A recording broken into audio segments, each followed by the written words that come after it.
Hey everyone, welcome back to The Shadowed Path. I am your host, your player, your DM, Nors, and this is the One Ring 2nd Edition Strider mode, single player mode, I guess you could say. If this is episode 4, if you haven't watched or at least caught up on the other ones, I think you'll be able to hop in here and have no problem. But if you're interested in what's happened so far, I encourage you to go back and check those out. I am going to be trying something a little new today compared to my last episodes. I'm going to narrate and set the scene just like I've done in the past, but I am going to take some time to just jot down some notes and pause the recording here and there so that I can try to streamline the narrative a little more, because I think there's a lot of ers and ums and whatnot. The notes are going to be very brief because I think it's really important to have that sort of spontaneity of moments of aha moments. But yeah, I think it'll just make it a little smoother in terms of the overall watchability, although I wouldn't say that this is particularly watchable anyway. It's just the best way that I know how to engage with solo RPGs. It really helps for me to have someone to talk to, even if I don't know who that someone is. It just is like a sounding board. So, anyways, let's get into it. So, Adir, son of Onar, is all the way to here. He was attacked by a troll last time we were adventuring, as he made his way from Mickeldelving all the way down to the Hall of Dwarves here. And he's on a quest to go see what is wrong with Balin, son of Fundin. Now, we did make it. We made it to our location. This was his journey location or end point. Let's just move him like that. And his goal is to find out what is wrong with Balin. For Balin there was a message that was sent to Dane, king under the mountain, of the Lonely Mountain, that said that Balin was deathly ill, or some strange malady had befallen him. Some dark malady had befallen him. And he had been holed up in these old mines of the Blue Mountains, in the southern Blue Mountain range. So, as Adir approaches these old mines, I'm going to make some notes real quick. The question I'm going to ask myself is, what does he see? Okay, so if I'm asking myself, what does he see, I'm going to roll both aspect and focus, which means I roll a d6 and a d12 and see, okay, so first is action, first is aspect, and that's a 4-1. So the fourth, here we go, 4-1, far-reaching. And what is the aspect? That was the aspect. Aspect and focus is 2-4. Depths. Far-reaching depths.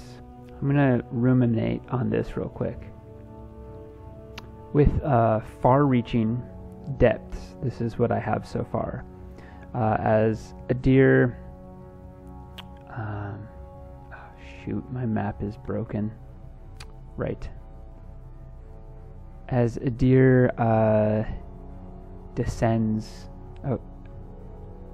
or approaches the mine, mountain peaks tower above. Some have snow on them, new fresh snow, but most are bare stone, and the path narrows as it's seldom traveled. As Adir comes around the corner of a ridge on his right, he sees the entrance of the mine. There's no door, just an opening with and in front of the opening, this dark opening, large spikes, wooden spikes, are put, sort of like the spikes that you'd put up to stop a cavalry charge. Then they're pointing out towards the direction of the trail, as though warning those who approach, or perhaps against something that attacked. Maybe for trolls, Adir wonders. He leads his horse to the spikes, and he ties it there, and descends alone.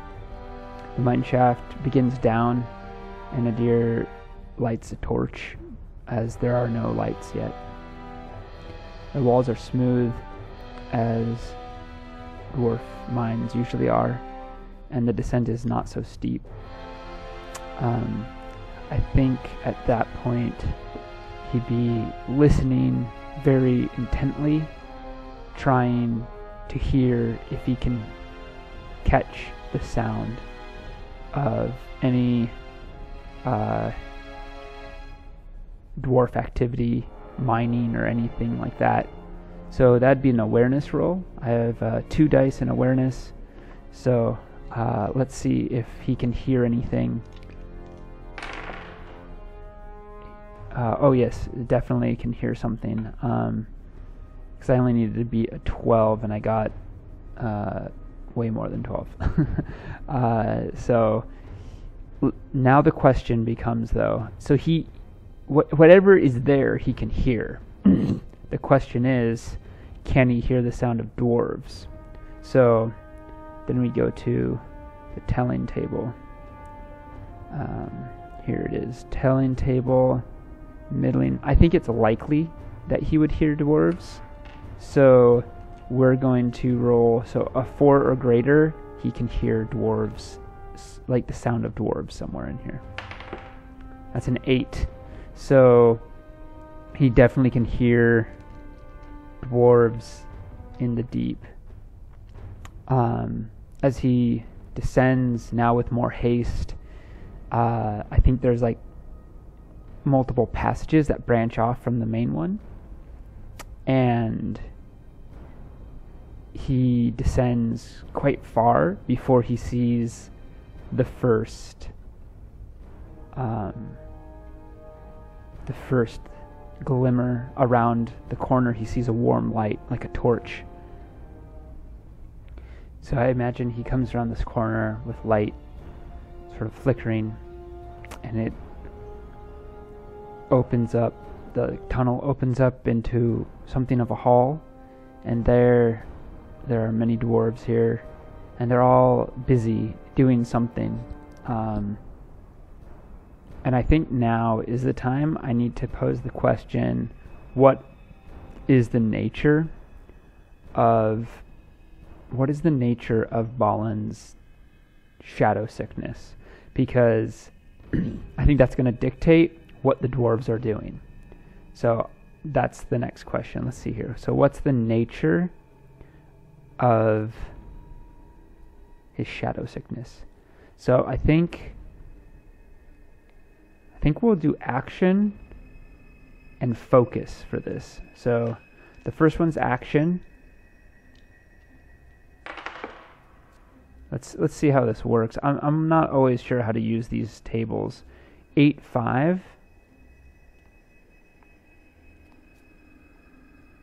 Seize and focus. 2, 2.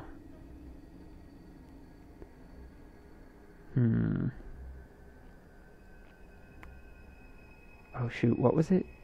The action was it seize death? Interesting. Okay.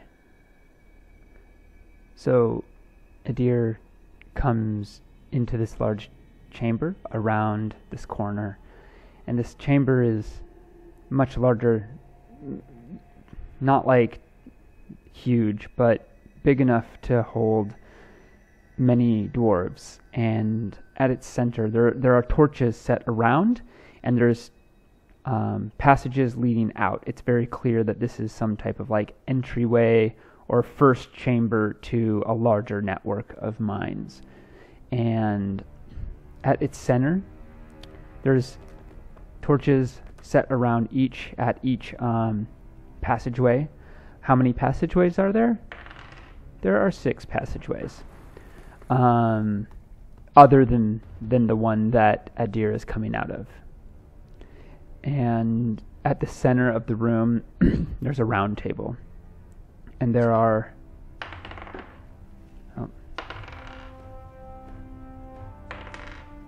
5 dwarves sitting around it on on stone chairs.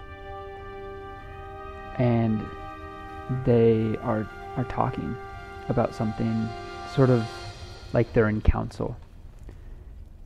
And there are other dwarves standing nearby, sort of around them, but it sort of looks like there's specific leaders of this group of dwarves and others, perhaps say 15 or 20 others, standing around them and sort of listening to these 5 speak. And Adir, son of Onar, comes around the corner, and his footfalls sort of are not specifically, they're not loud enough, because this group is in sort of palaver of some sort. But his torch catches the eyes from those who sit on the far side of the table who might see him. And one dwarf with a long gray beard holds up his hand to stop the others. He goes, "Hold, friends. We have a visitor, a newcomer." And he offers his hand out. And everybody turns to look at Adir, who holds up a torch. He has his spear across his back and his axe on his hip. And he inclines his head and says,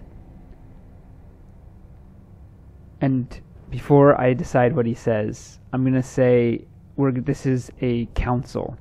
So let's look at councils real quick. Councils involve your player standing before important figures in a formal setting. This sounds very much like that.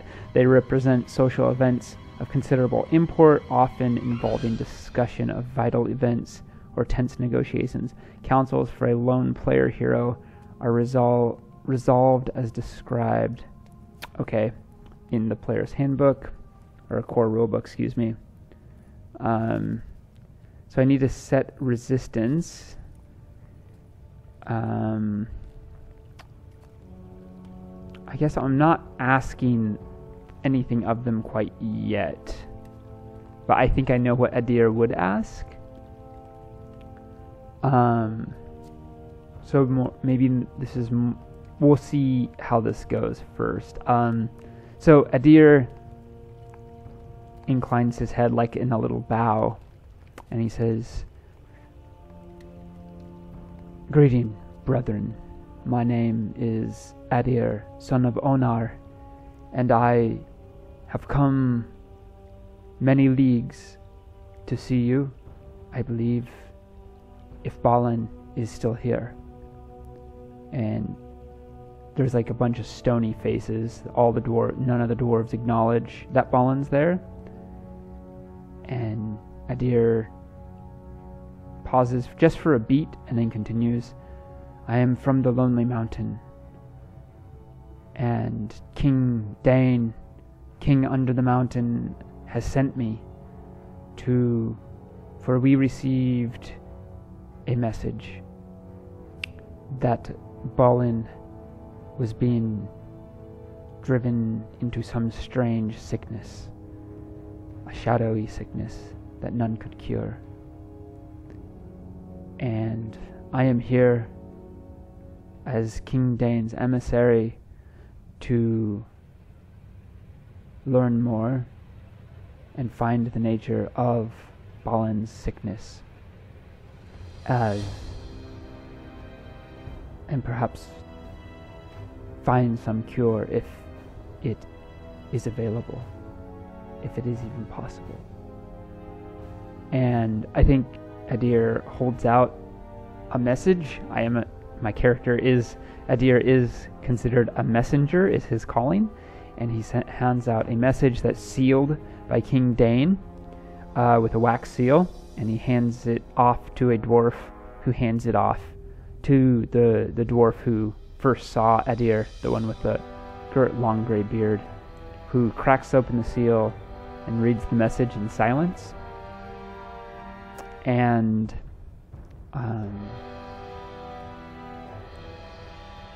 the older gray-haired dwarf nods and says, "Very well, this is in order. Balin is indeed here, though what you hope to learn from him about his ailment, I am afraid is impossible." And Adir says, "Well, may I not at least see Balin? It's not usual to treat an injury or a sickness without seeing the patient." And the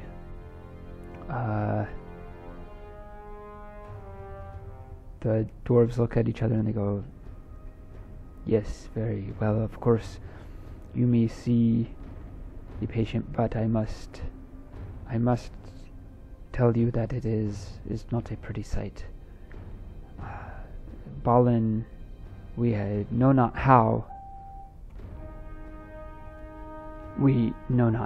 but has fallen into some wicked sickness that we cannot wake him from." Adir says, when did this happen?" And the dwarves look at each other and they say, "He had been becoming different for some time now. It was long ago that he first seemed strange to us. His mind was trained upon something that we knew not of. He spoke of tunnels. He spoke of darkness. He was pale and raving at times, especially at night, and for some strange reason it seemed as though the light of the flame of torch would grow dim when he was near them."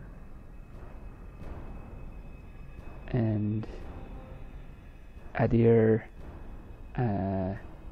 considers and he goes, "And what happened before he became like this?" And the dwarf says, "I do not know exactly, but he went down with a group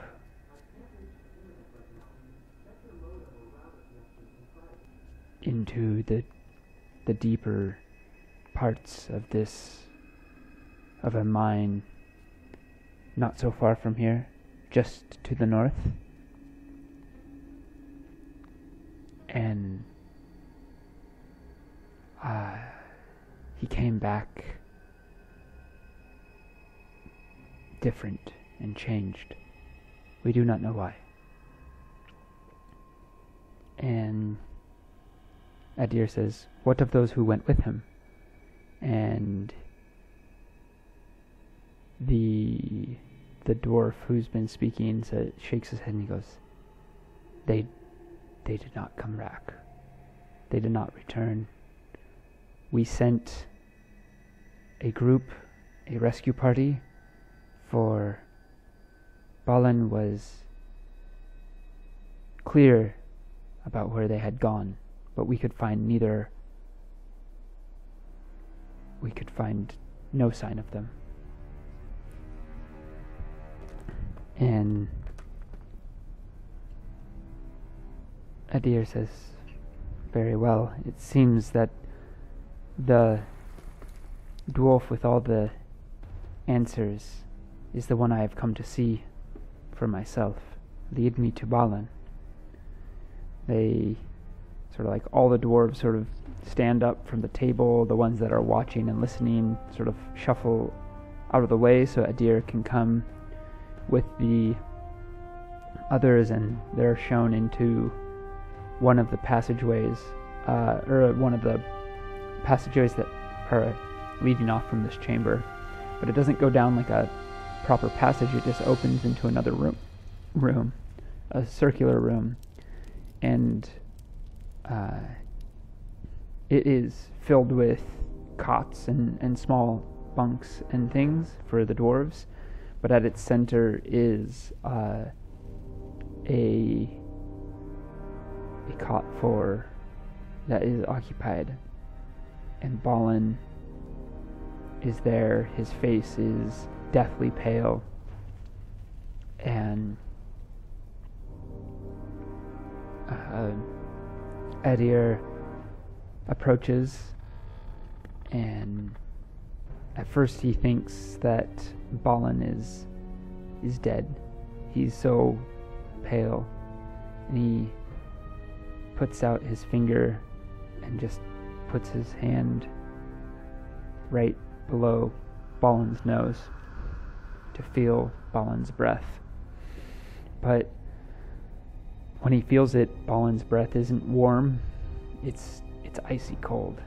And Adir pulls his fingers back. I should have said, as he approached Balin, the torch he holds, the light begins to sort of fade and flicker, and it gets tighter in around him, as though something is suppressing the light, and Adir feels a cold darkness sort of grip his heart. And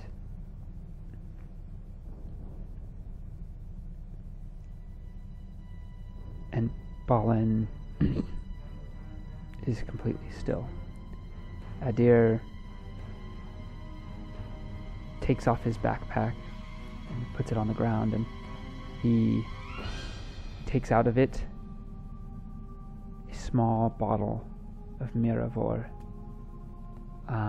that Elrond gave him when he visited Rivendell.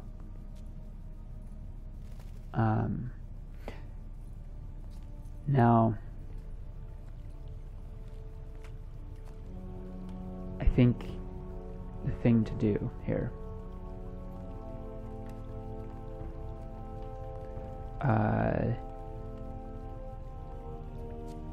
so the Miravor is something that Balin can drink, but I don't know if Balin can actually drink it. I think Adir takes out a kerchief or like a rag, and he dips it in the Miravor bottle, the small bottle, and he holds it over Balin's lips and just tries to dab the Miravor across Balin's bearded lips. and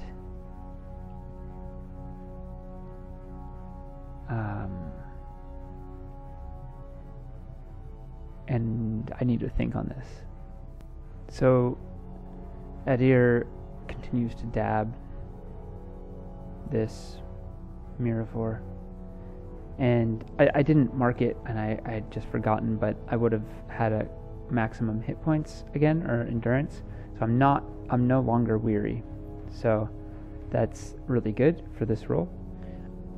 Because he's going to try to sing Balin out of this. He's going to use the song skill and he begins to sing in slow, melodic tones. Oh, Balin, here I am here to bring you warmth and out of the shadow. Balin, come away to the place where shadow fades. Come, Balin, hear my sound. Find the strength to wake your lids. Oh, Balin, come to me. Leave the shadow where it lies. I apologize for the singing. I'm not great, but just making stuff up. And then I'll roll my song. I'm gonna say with the Miravor, I get a bonus die. So I have 3 success die and 2 feat die because this is favored, which means I get basically advantage on it if you're thinking in D&D terms. So let's see how we do.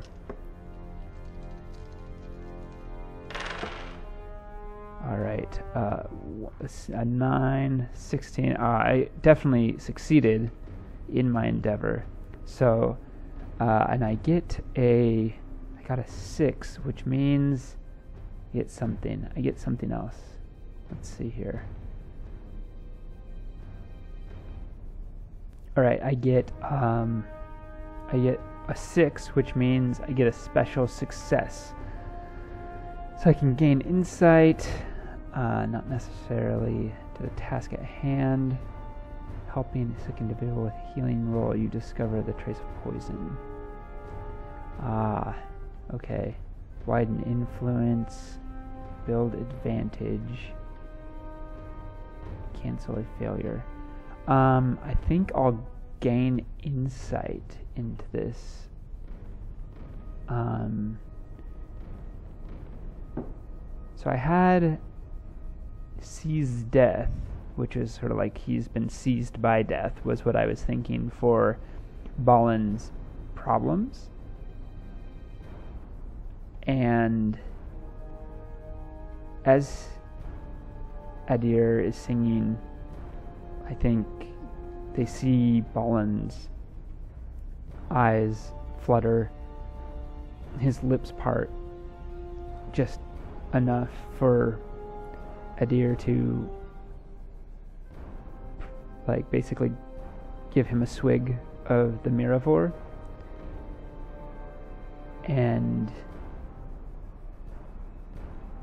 or you spot a sentry while sneaking into a ruin with a roll of stealth. Oh, one sec, here we go. Yeah. So I'm gonna say that as Adir does this, he can see sort of beyond the seen world and sees that Balin has been scarred by a shadow. He has taken a shadow scar from whatever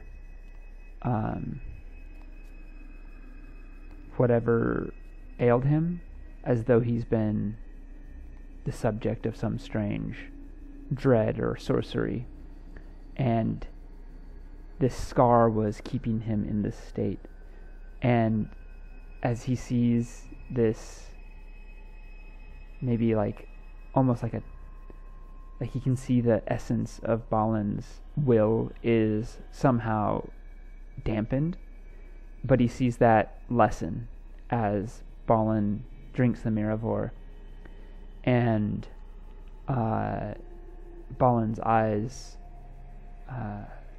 flutter open, and a pale or a slight color comes back into his face, and he sighs out, and this time it's not cold.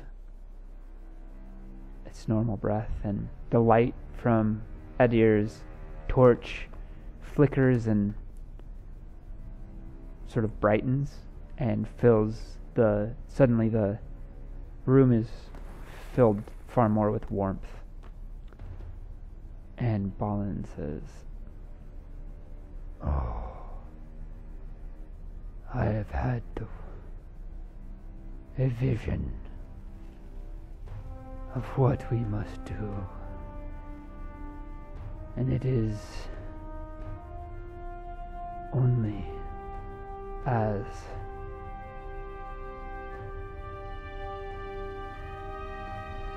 beautiful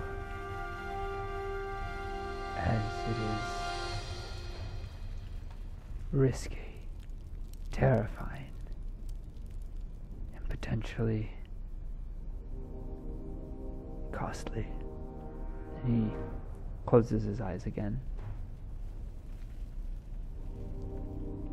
Adir leans in and says, "Master Balin, I am come from the Lonely Mountain, from King Dane.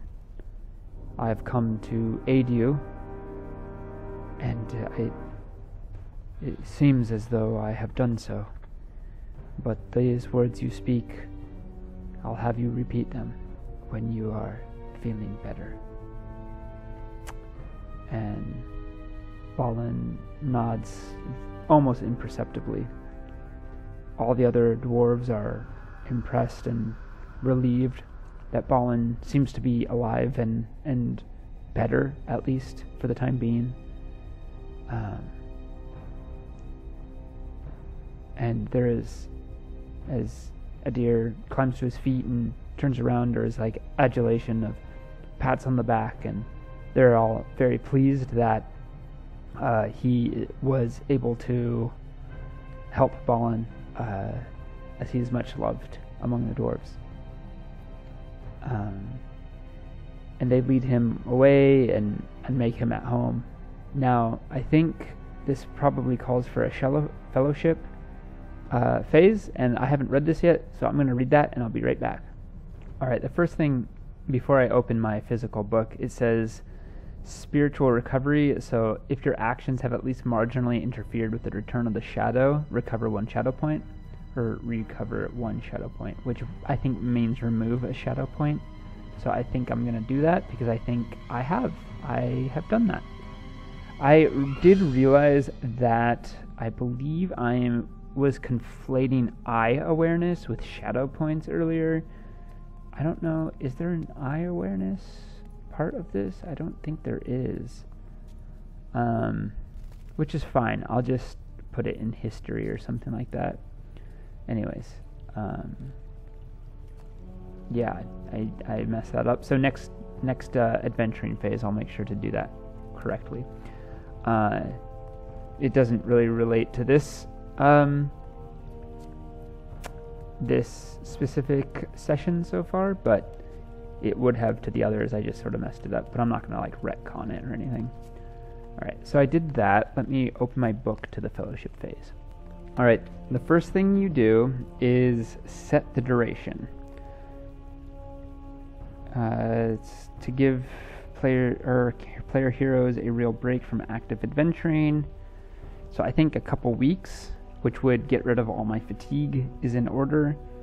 The longest fellowship phase is taken during the Midwinter Festival Yule. This isn't a Yule festival.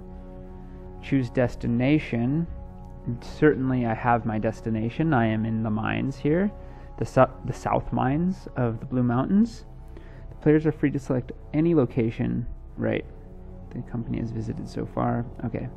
Perform updates. The players may now spend their accumulated experience points to improve their player hero skill and combat proficiencies and to acquire valor or wisdom ranks. Additionally, the time spent in front of a cozy hearth. Okay. Cool. So training, let's see here. New valor or wisdom rank. Going from 1 to 2 is 2 points. Oh. skill or adventure point cost. Oh, interesting. It doesn't look like I can do that. Okay. So,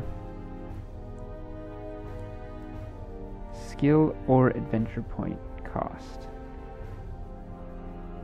New skill or combat proficiency. There's a lot here. Okay, so I can't upgrade anything actually. I don't have enough skill points or adventure points.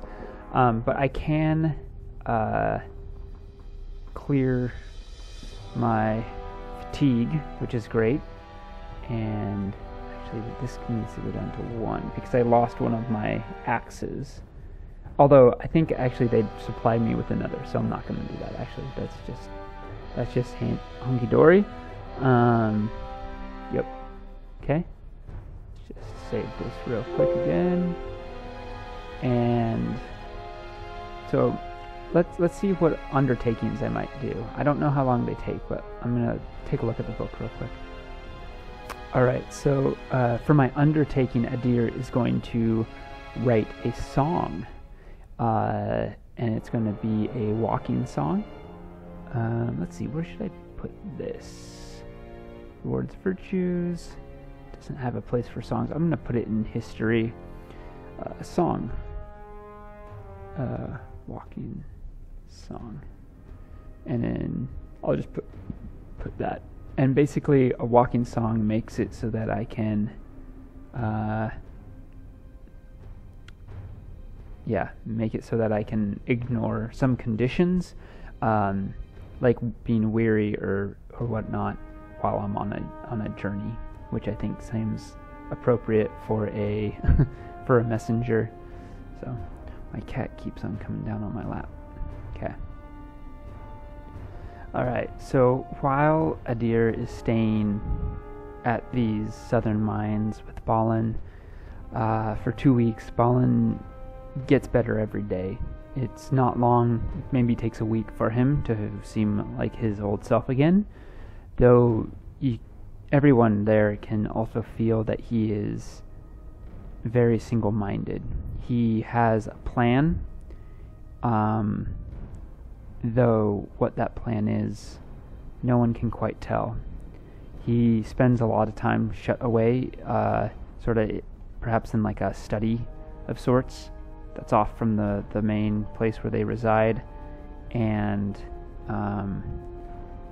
he is constantly writing in a book, and eventually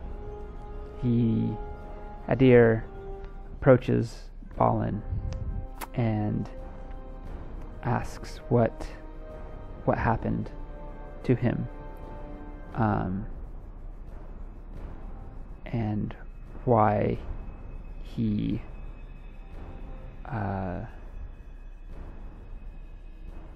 what happened to the group when they went to the slightly north mines. And Balin tells him a tale. We came here to start a quest. There is talk of a treasure that we once had. Its name is True Silver, but its elven name is Mithril. And there is a place that was rich. Deep veins of Mithril, of True Silver, were found here, but it has been lost. The elves called it Moria, but the ways in, the wares too, have been lost completely. The Misty Mountains hide this place from us. It is said that there is a door on the west side and a door on the east side, but where those doors are, we cannot say. Only the wisest lore masters have any idea. But it has been said that there were once dwarven civilizations that held maps that showed these places where Moria could be entered on them. But they do not reside with us.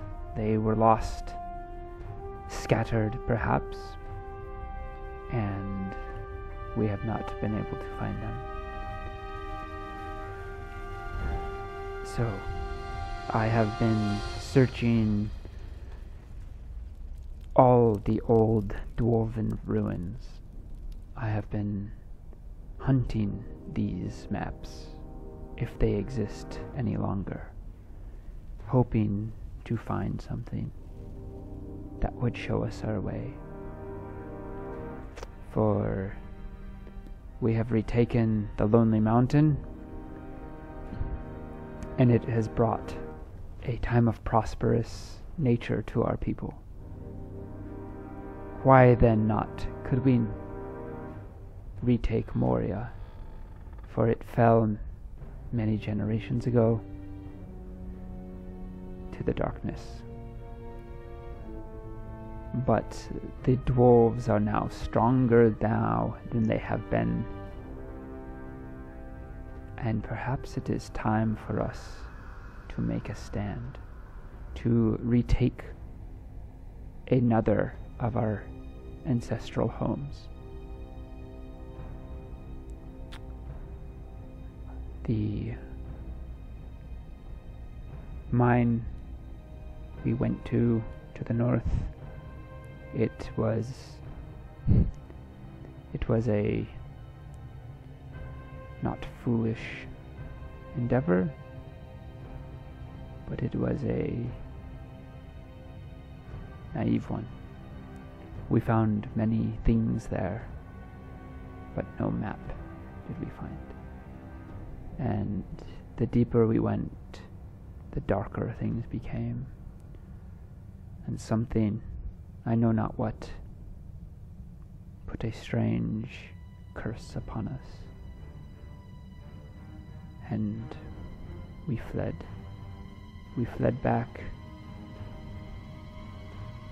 to here. I wish I knew more. It's all, everything from the time we entered that mine to the time you awoke me is fuzzy. I remember a dark shadow, deeper than the blackness of the mine. Something hiding, waiting. It is guarding something. I can feel it. But who will go now into that pit? For it is evil, a wicked place filled with wicked creatures. Adir narrows his eyes and he says, "One may do what many cannot. Perhaps the endeavor to find what you are looking for, or to perceive what this thing, this shadow, is protecting, guarding, is a mission of stealth, not of strength." Balin raises an eyebrow and says, "That could be so. And if one would want to journey there, I would aid them, if it so pleases them, to try. But anyone who does would be in risk of a more dire end than the one I almost encountered. I think Adir nods his head and he goes, I understand the risks, Master Balin, but I believe you are right. Durin's folk are prosperous underneath the lonely mountain, but perhaps we may prosper more and farther afield, in the place where true silver lies. And so I will help you find this place, if I can. Okay, great. So, because it's clear that Adir has decided to help Balin on this endeavor, I believe I get some type of, rather like a boon of some kind from him. They outfit him with fellowship phase. So I get a fellowship bonus +1. I'm going to take it and say that I have 1 fellowship because I get it even though I have no fellowship. And I can spend a fellowship point to make a combat roll favored, which is nice because I have Balin as my patron. So the next thing to do is the mines are not that I'm going to, or that Adir is going to, are not far away. Just a couple days. But I think it does, it is behooven to us to make a normal, journey event, have at least one event. You can't go on a journey without having at least one, I think. Or I don't want to, because it's fun. So, Adir packs up his things. He gets a second axe back, supplied with a second axe, so he has his 2 axes, and he takes his horse, and the horse still has no name, so if you'd like to name the horse, please comment on this. He just calls it Horse for now. He goes, come on, horse. And they set off to find these mines to the north. Alright. So, journey sequence is around here somewhere. Journey rolls. Here we go.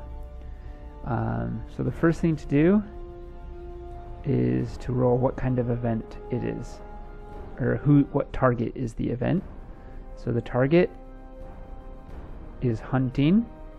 So while I'm out hunting is one of my not as good skills. So let's see if I succeed or fail it. Oh, I did get a bonus from my song, although I don't think I can use it right now. So, hunting, I believe, just to be, no, hunting, okay, hunting. Oh, I did it. I got it with 2 dice. I just had a feat die and a success die, but I got a 9 and a 6, which means I also get a special success, which is cool. That's good there. Here we go. Gain insight. Well, I don't know what the event is yet, so maybe I'm going to roll that first. Okay. 1 sec. So something I didn't know and I hadn't realized is that the solo journey events have their own thing. I've been using the core book, but they have the journey events here specifically for the solo game, which is so nice. And I just didn't know. I had been really struggling. So, all right. This is in a dark land, so I roll with disadvantage on this roll. 2 4s, so 4 either way. It's a mishap. If the roll fails, add 1 day to the length of the journey and gain an additional fatigue. So I gained 2 fatigue because I did succeed, which is still not great, but that's fine. And then mishap, event, terrible misfortune,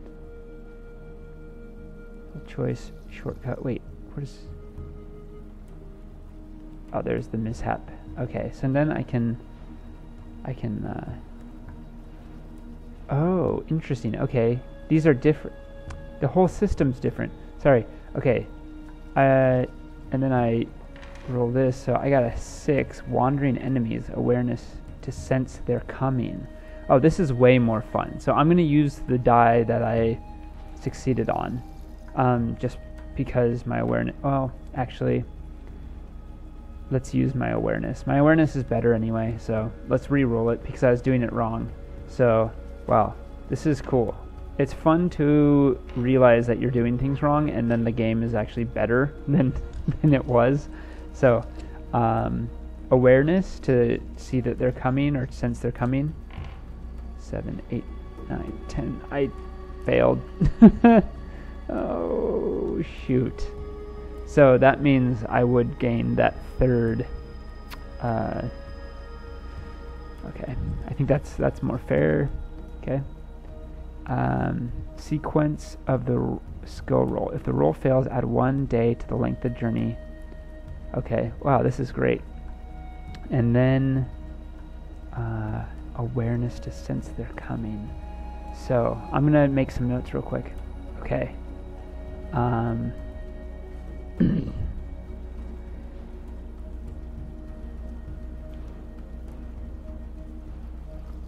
Sorry, I'm amending my notes. So Adir leads his horse through the mountains for a couple days, and on the end of the first night, he makes his camp at a small overhanging in the mountains. It's almost a cave, and he falls asleep there. And at night, he gets attacked. Oh. I think I don't hear them coming, but do I hear them? So I imagine that, like, just like in The Hobbit, like a crack has opened in the in like this little cave, and goblins have come out of it, and they take his stuff. The question is, like, I'll lose like some of my things, but so I don't hear them trying to take my stuff, but do I hear them going through my stuff? That's the question. So I need a 12. 6. Yes, I do. So I am surprised, but at least wake up. Otherwise, he wouldn't even have a chance to wake up. So I imagine like the horse whinnies. It's sort of like maybe tied to a stone outside, or like a small place outside the small alcove. And let's see how many enemies there are. All right, I'm gonna roll. I'll roll 2d6. 2d6 minus 3 with a minimum of 2. Okay, so 6 goblins.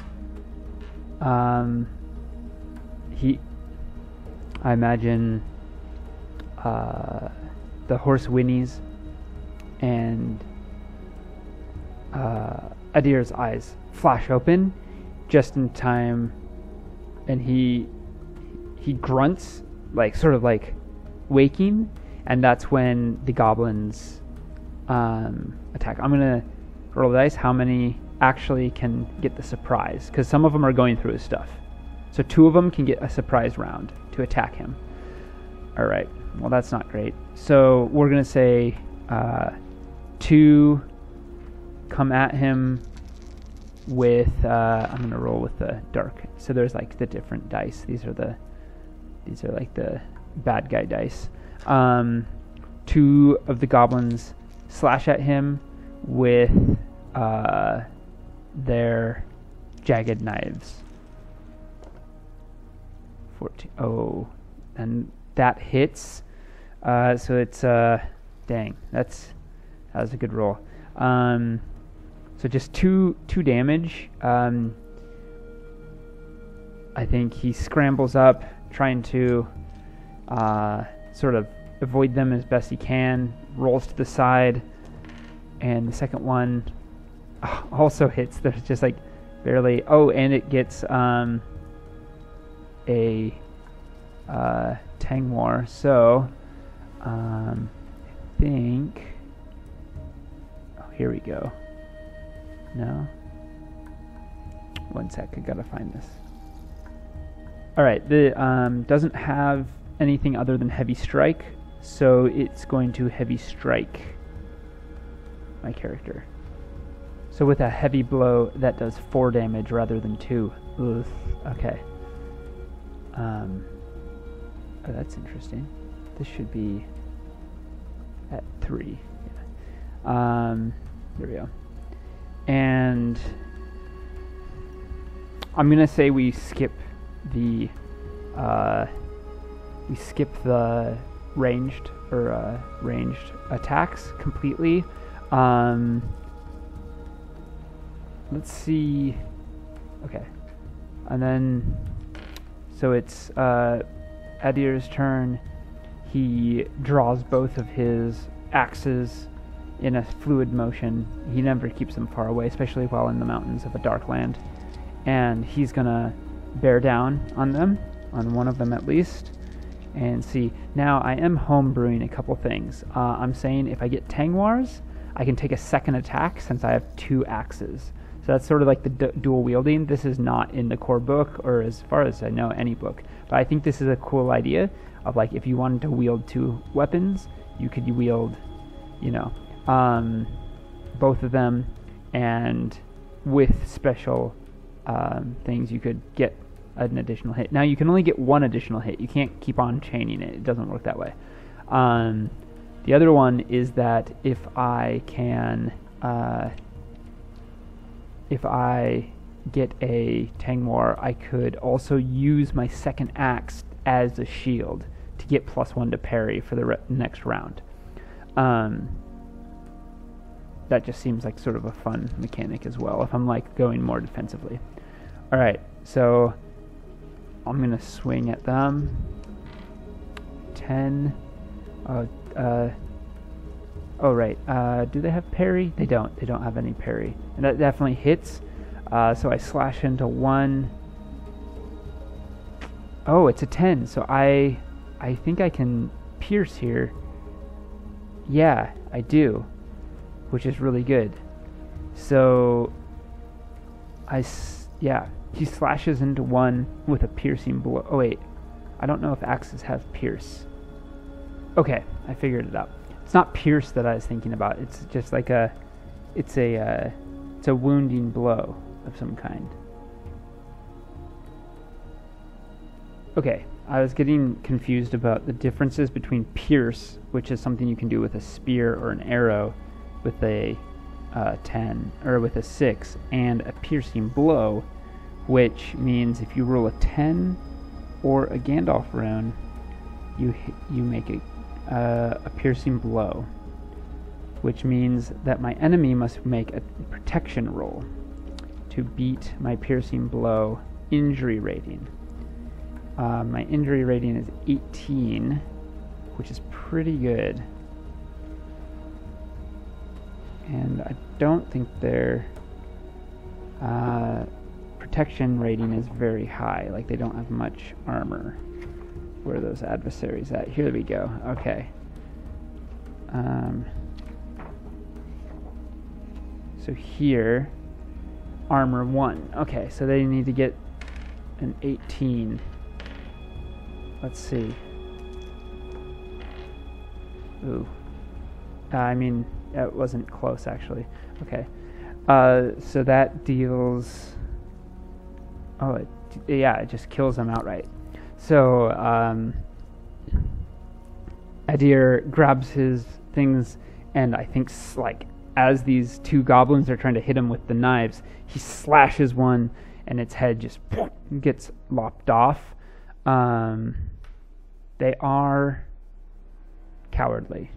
One of them is slain. Now they have Craven. When affected by the Intimidate Foe combat task, the creature also loses 1 hate.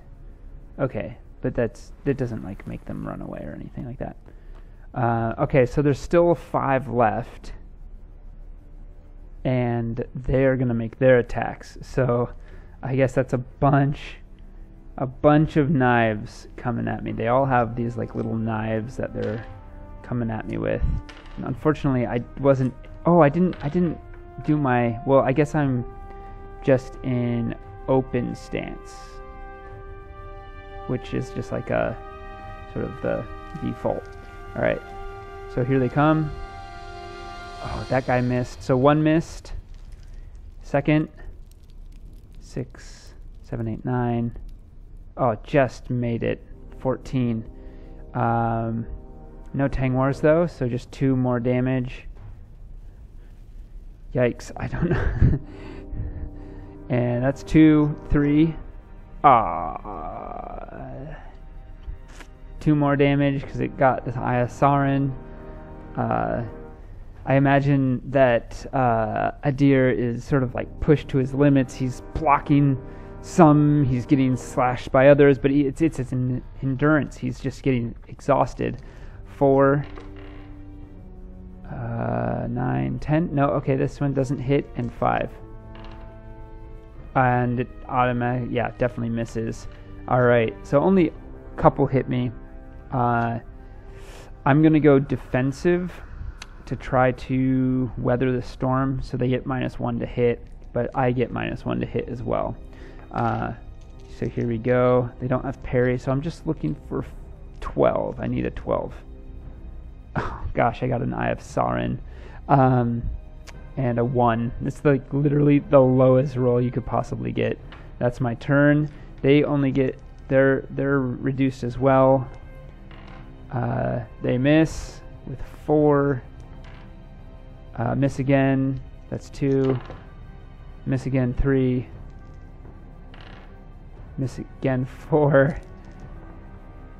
And miss again. Oh no, that hits. And they get the extra damage, so that's 4 more damage. Oh my gosh. They got the best roll they could get. I think. Oh man, it's really rough.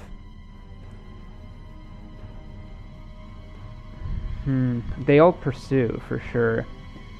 The question is, how do I get away? Maybe this is the end of Adir.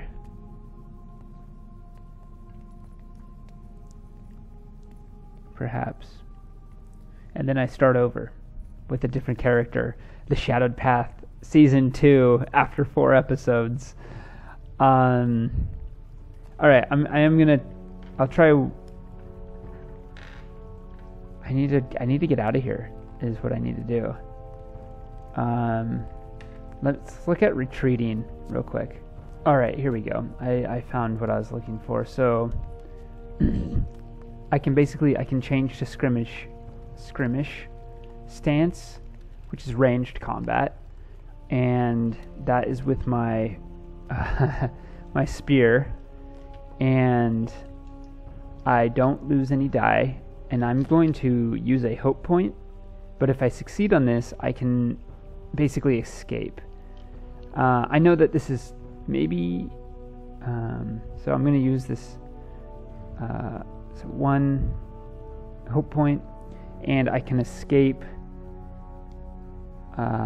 to, if I succeed the roll. So I get, I am in a journey, so I am inspired. So I do get 2 dice instead of 1, and I need to beat 12 in order to escape these goblins. Oh wow, I rolled really bad, but I do escape. 8. Oh yeah, 9, 10, 11, 12, yeah. And I escape, and I also get a special success. So let's see here. Let's go down to the special success table. Go quietly, make haste.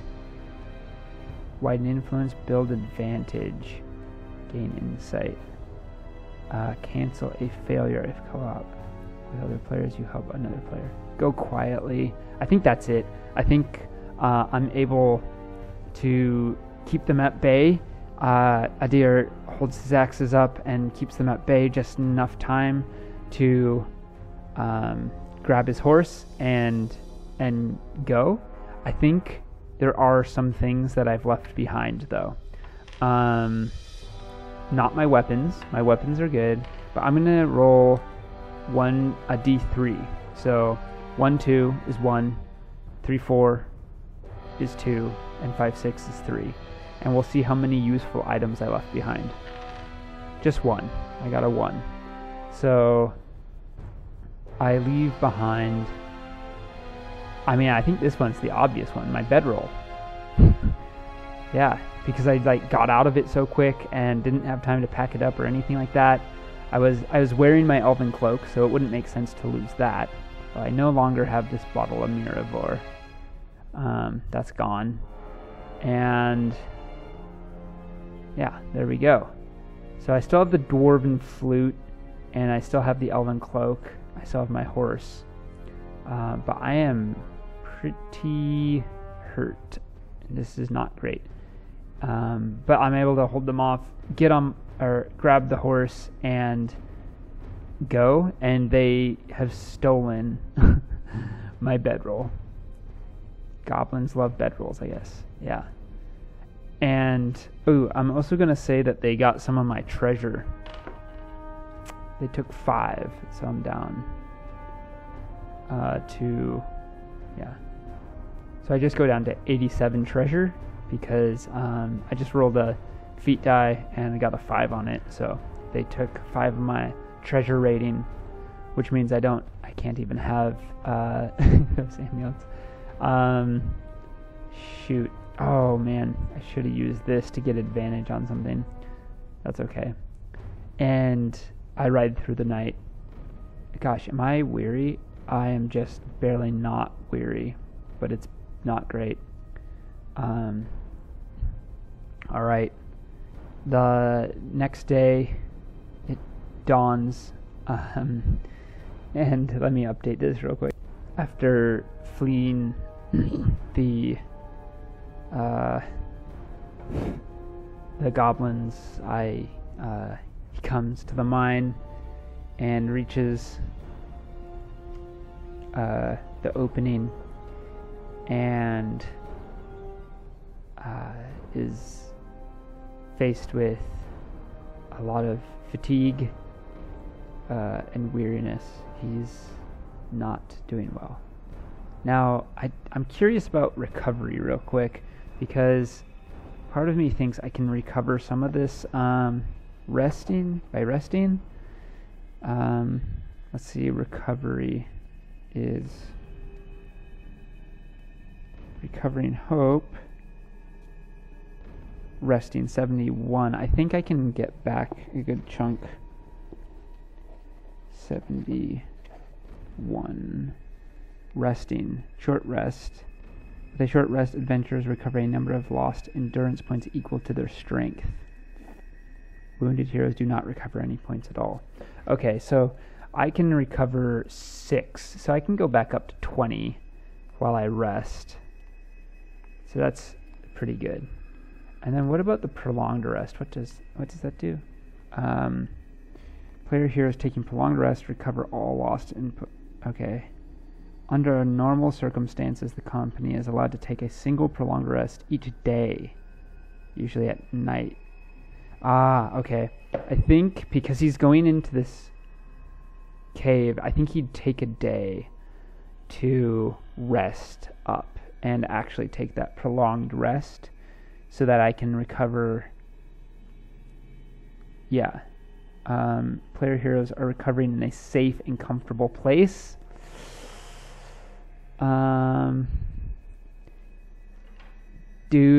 does let's go to the telling table. I'm going to say doubtful. Can Adir find a comfortable and relatively safe spot? 8 or greater. That's a 3. No, he can't. Okay, so I'm stuck with the 20. And that's it. And that's when he comes to the gates of this mine.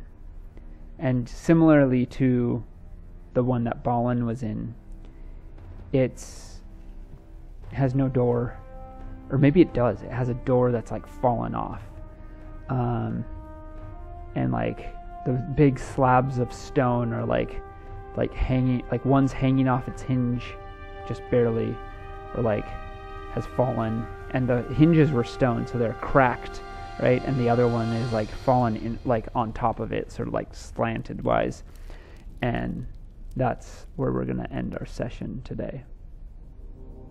So that's the end. Thank you so much for joining me. This was a lot of fun. I think it worked actually a lot better just to take some notes and then talk about it. Took longer, but that's okay.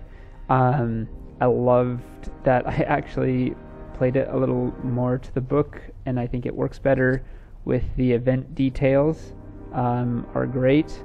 This is such a pleasant surprise that I think I knew about this at one point and then just totally forgot. One of those moments.